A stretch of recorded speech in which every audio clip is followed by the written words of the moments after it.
सलाम आदाब नमस्ते सत श्री अकाल। मैं हूं शाहरुख और आप देख रहे हैं वर्ल्ड इनसाइड। वर्ल्ड इनसाइड पर आप देखेंगे मिडल ईस्ट की स्पेशल रिपोर्ट और वेस्ट बैंक के ऊपर इजराइल ने पूरी तरीके से कब्जा कर लिया है और इजराइल ने ऐलान भी कर दिया है कि वेस्ट बैंक पर हमारा पूरी तरीके से कब्जा हो चुका है। वेस्ट बैंक के कुछ कुछ एरिया के ऊपर फिलिस्तीन अथॉरिटी का कंट्रोल हुआ करता था, लेकिन वो कंट्रोल भी अब खत्म हो चुका है क्योंकि इजराइल ने खुला ऐलान कर दिया है कि अब वहां पर ये यहूदी है, वहां पर कुछ भी कर सकते हैं, जमीन ले सकते हैं या फिर कोई नंगा नाच भी वो वहां पर कर सकते हैं। यानी अब फिलिस्तीन का कंट्रोल वहां से खत्म हो चुका है और इजराइल कंटिन्यूसली गाजा के अंदर हमले कर रहा है। उसने हाल ही में एक रिहायशी बिल्डिंग के ऊपर हमला किया जिसमें 3 से 7 लोग मारे जाने की खबर है और ये बार बार यही कर रहा है कि उस बिल्डिंग में हमास के आतंकवादी छुपे हुए थे, लेकिन ये हमास के नाम पर जो वहां के नॉर्मल सिटीजन है, जो वहां के रिहायशी लोग हैं, उनके ऊपर हमला कर रहा है। और ये इतनी दुनिया के लिए चुनौती बनता जा रहा है क्योंकि इजराइल हमेशा से मनमानी करता आ रहा है और सीज फायर होने के बावजूद उसने हमले काफी हद तक तेज कर दिया है, जिसकी वजह से गाजा का हाल बहुत बुरा हो चुका है।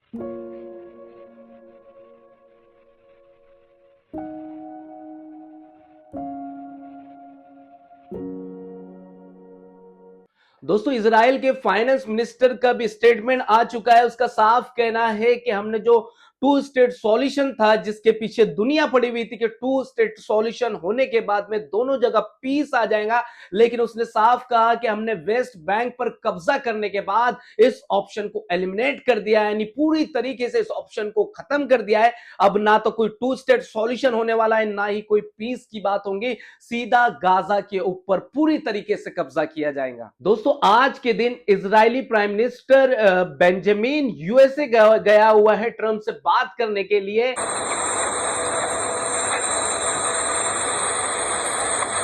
और वो उसकी बात सीधा इसी के ऊपर है क्योंकि यूएसए और ईरान कंटिन्यूसली एक पीस की तरफ आ रहे हैं और जो सॉल्यूशन है जंग को रोकने के लिए वो निकालने की कोशिश कर रहे हैं, लेकिन इजरायली पीएम को ये बात पच नहीं रही है। इसलिए वो इजराइल से डायरेक्ट यूएसए गया है डोनाल्ड ट्रंप से बात करने के लिए कि पूरी तरीके से ईरान के ऊपर आप हमला कीजिए, कोई कंप्रोमाइज मत कीजिए। और जिस टाइम पर बेंजामिन यूएस में था, उसी टाइम पर ईरान में बड़ी तादाद में हमले हुए हैं। इस हमलों की वजह साफ हो नहीं पाई है और ईरान ने भी कोई ऑफिशियली स्टेटमेंट अभी तक नहीं दिया है, लेकिन यह साफ है कि जो इजराइल की जो मोसाद के एजेंट ईरान में मौजूद है, यही वो हमला करवा रहे हैं। हमला कितनी बड़ी ताकत में है, कितनी बड़ी तादाद में है, तो उसके विजुअल्स देखिए। ये रहा उस हमले का वीडियो।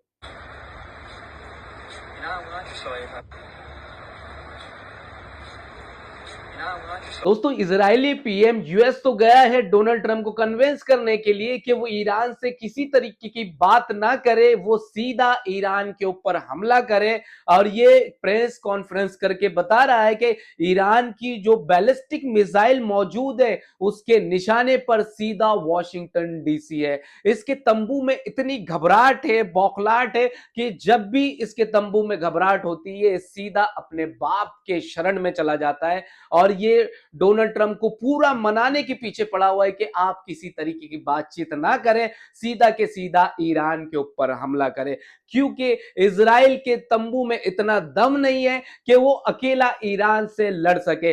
लेकिन जिसके साथ अल्लाह की मदद शामिल हो उसका दुनिया कुछ उखाड़ नहीं सकती। Ballistic missiles that are intercontinental ballistic missiles for 8,000 kilometer range. What does that mean?